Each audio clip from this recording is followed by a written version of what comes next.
Então, a competência da União não foi alterada, sendo apenas delegada, né? Então, veja, a competência do imposto ainda permanece sob a guarda da União, mas com o convênio ela foi delegada para os municípios realizar não só a cobrança, como a fiscalização, tá? Então, por isso que na maioria das vezes, para você poder entrar no sistema, para você poder fazer qualquer alteração, você primeiro tem uma capacitação que você faz lá pela União, que é a Secretaria da Fazenda, né? Você faz essa capacitação para você poder saber como mexer no sistema deles. Porque aí está toda atrelada na tua pessoa, no teu CPF. Né? E por que eles pedem sempre que seja uma pessoa de carreira? Porque se colocar um profissional em comissão, eles vão capacitar um profissional em comissão e muito provavelmente esse profissional não vai estar na sequência. Então, a exigência deles é que seja um profissional de carreira. Tanto é verdade que, quando você indica um profissional de comissão para fazer o curso, eles não aceitam, né? Salvo alguma situação, por exemplo, algum município que não tem nenhum profissional naquela área, naquele momento. Mas ainda eles questionam muito.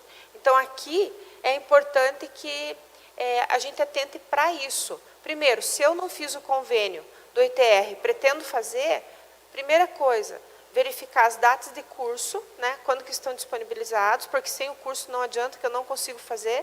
Eu posso fazer o convênio, mas eu não consigo operacionalizar, né? Então, primeiro, fazer o convênio, depois você elege alguém que vai fazer o trabalho, indica para a Receita vai fazer a capacitação é toda feita online hoje, antigamente era presencial, agora é totalmente online, são 6 ou 8 módulos, eu não lembro. E aí, a pessoa faz, quando ela completa, faz as avaliações lá, ela está capacitada para poder operacionalizar. Tá? Fez o curso, encaminhou toda a documentação correta, eles liberam o sistema. A partir do momento que eles liberam o sistema para o fiscal consegue ter a informação de todas as propriedades, né? Então, ele vai pelo CADPRO, ele consegue ver a situação de declaração, o valor da terra nua, a quantidade de hectares ou alqueires, né? Lá normalmente é hectares. E aí, quanto que é declarado, como que ele declara, qual é a área cultivada, como que ele está declarando isso. Tá? Por que isso é tão importante? Veja, nós tivemos o caso do município aqui no interior, que tinha 2 grandes fazendas e ela ficava no meio de 2 municípios. Quando o fiscal foi verificar tudo isso, ele percebeu que esses fazendeiros estavam declarando para o município vizinho. Né? Não havia nem a questão da proporção, né? Era tudo para o outro.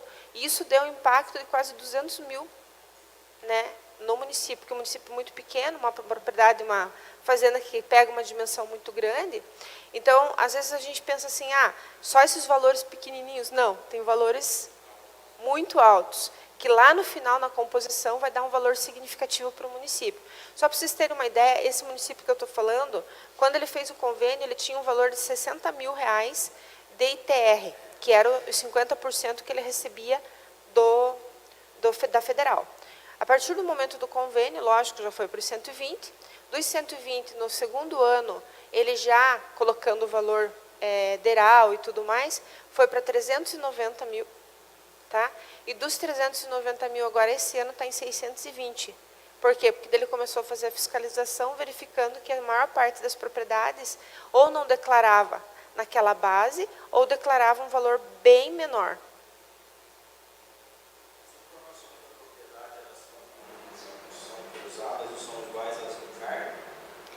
Sim, na verdade, as informações são muito parecidas, não, são as mesmas.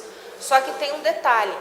Ali no sistema, o grande diferencial é que você tem acesso, mais ou menos como se fosse o auditor da Receita Federal.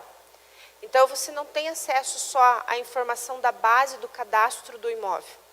Você tem a informação da base do cadastro, do que ele declarou nos anos anteriores, do que ele cultivou e todas as outras bases que você precisa para poder fazer uma avaliação se o que ele está declarando está correto ou não está correto.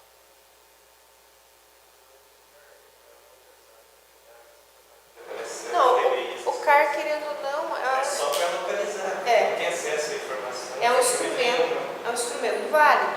Só que assim, a partir do momento que você tem acesso ao sistema, você faz chover, né? Porque aí você pode intimar, pode notificar, você pode verificar o que ele declarou, você pode ver se há um compartilhamento de propriedade ou não, né? Se é arrendado ou não é arrendado, né? O que a pessoa fez, que período que ela ficou sem plantio, se é que ficou sem plantio. Então, assim, se você for explorar o sistema, dá para você fazer uma varredura na vida da pessoa, né? É basicamente como no sistema lá do nosso cadastro de IPTU, de tudo mais. Quando eu tenho todas as informações, eu começo a fazer isso de uma forma bem mais tranquila. Produção, né? Porque nesses dias eu estava pensando numa situação lá, tem uns camaradas que tem umas granjas de suínos, aí como eles têm fábrica de ração própria, eles nunca vendem produção nenhuma das lavouras deles, né? Vai direto para ração, vai tudo para ração e consumo próprio nas propriedades deles. Bom dia, pessoal. Bem, bom dia. Bom dia. Então, isso é o lado positivo, né? Não vou lembrar teu nome. Milton. Porque você consegue identificar tudo isso. Por exemplo, tanto da agricultura quanto da pecuária, né? Você consegue ver o que a pessoa está lidando, qual é a atividade principal, quanto que ela utiliza de área, se o que ela utiliza de área ela declarou efetivamente, qual foi a produtividade que ela realizou, qual foi o percentual da produtividade que, por exemplo, ela comercializou, para onde ela comercializou, né? Então você consegue fazer esse cruzamento de informação. E esse cruzamento de informação te dá a condição de saber se realmente houve uma declaração e um recolhimento efetivo para o município. Isso que eu falo. Ele é trabalhoso? Claro que é. Claro que é. Se você for fazer todas as informações, detectar todas as questões, ele é bem trabalhoso. Mas, por outro lado, ele te dá a condição de você saber realmente quem são os maiores produtores do teu município, né? Aonde está localizado esses tipos de produção, né? E aí você começa a entender quem são os maiores contribuintes teus.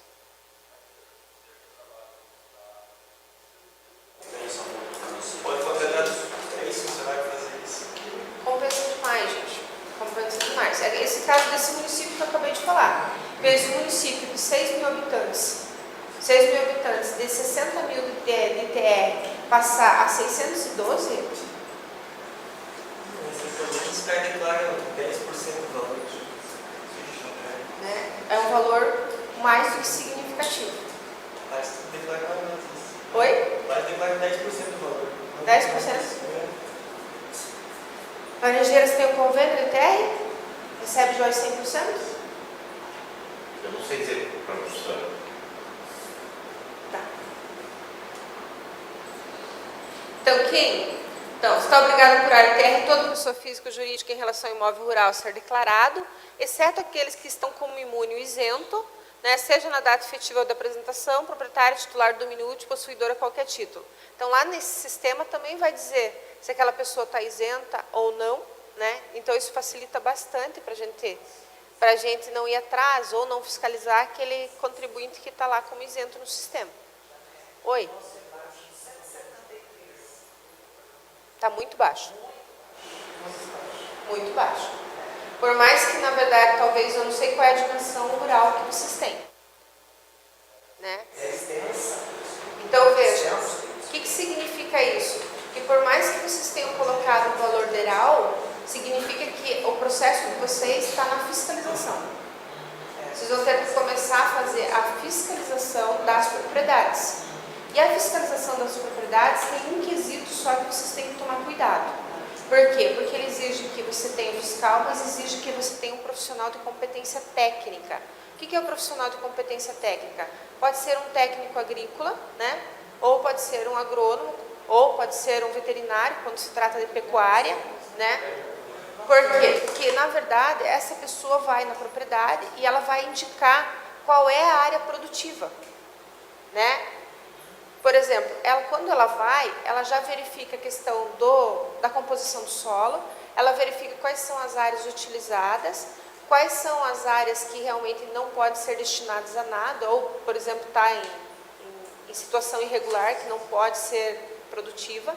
E isso faz com que a base tua modifique, né?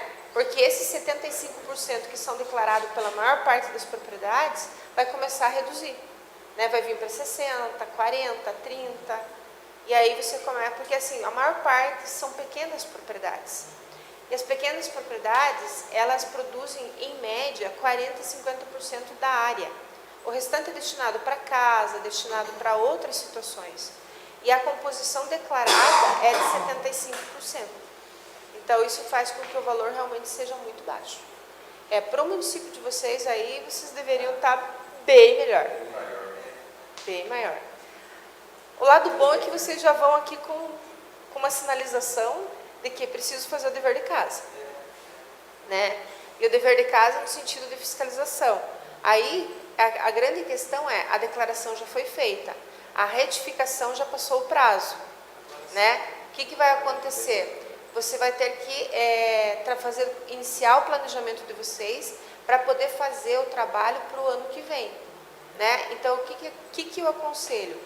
Faz a equipe de trabalho, já vai fazer a vistoria nas propriedades, já vai fazendo a composição de lançamento, porque quando chegar para informar o valor da terra, você já vai ter informado no sistema a área cultivada, conforme o laudo, você já vai informar o valor da terra, e esse valor da terra pode sofrer alteração também, porque você não necessariamente precisa mandar o valor do DERAL. Aí o que vai acontecer? Esses mesmos profissionais que vão lá, eles vão poder dizer se aquele valor do DERAL está condizente com aquela área ou ele está discrepante em função daquela produtividade.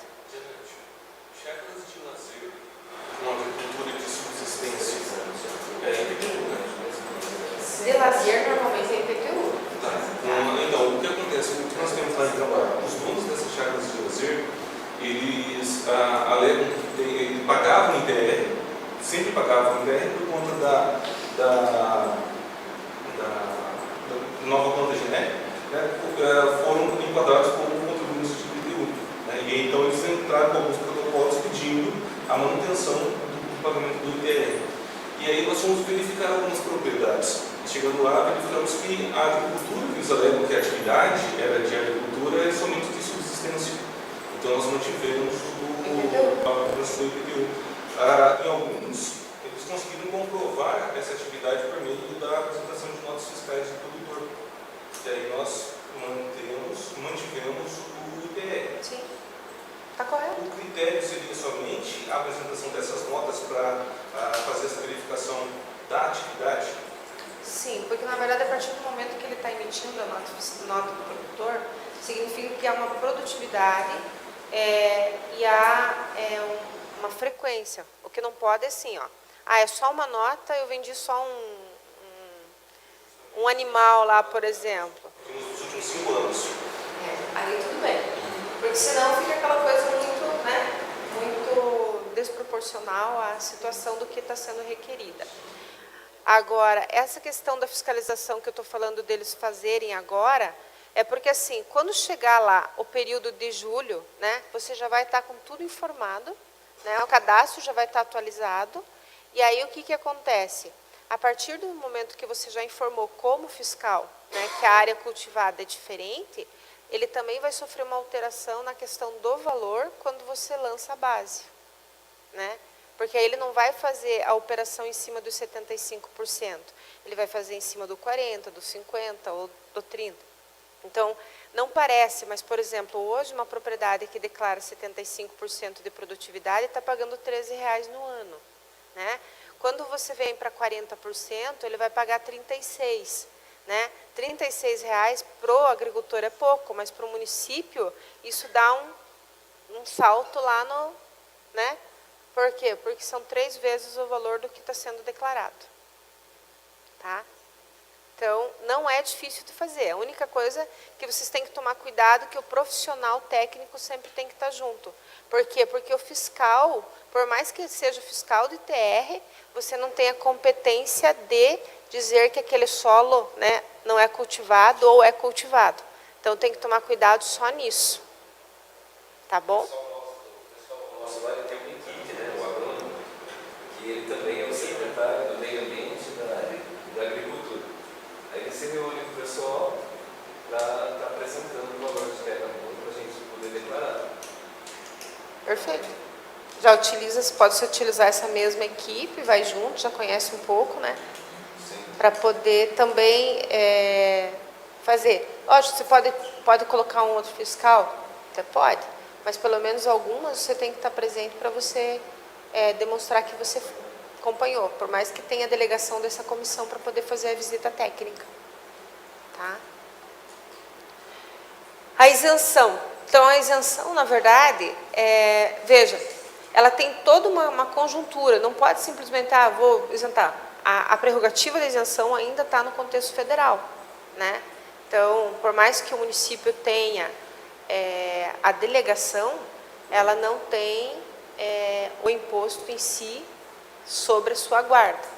Então, seja titulado em nome do coletivo, seja explorado por associação ou cooperativa de produção, tenha fração ideal por família assentada não superior aos limites da pequena gleba rural e não haja nenhum assentado individual ou coletivamente possuidor de qualquer outro imóvel rural ou urbano. Só aqui já dá uma prerrogativa fiscalizatória grande, né? Porque hoje, o que você vê? Algumas associações que só existem no papel, não existem de fato. Algumas questões de assentamento, que às vezes a pessoa já tem 3, 4 propriedades, né? Então, veja, é muito claro a legislação. A isenção se dá dentro dessas prerrogativas. Passou dessas prerrogativas, exclui-se a isenção e justifica, tá? O conjunto de imóveis rurais do mesmo proprietário titular de domínio útil ou possuidor a qualquer título, cuja somatória das áreas não ultrapasse o limite estabelecido em cada região, desde que cumulativamente o proprietário titular do domínio útil ou possuidor explore só com a sua família, admitida ajuda eventual de terceiros, não possui imóvel urbano. Só aqui já mata um monte, gente. É ou não é verdade? Tá? Então, tem que dar uma olhada nessa questão dos isentos lá, né?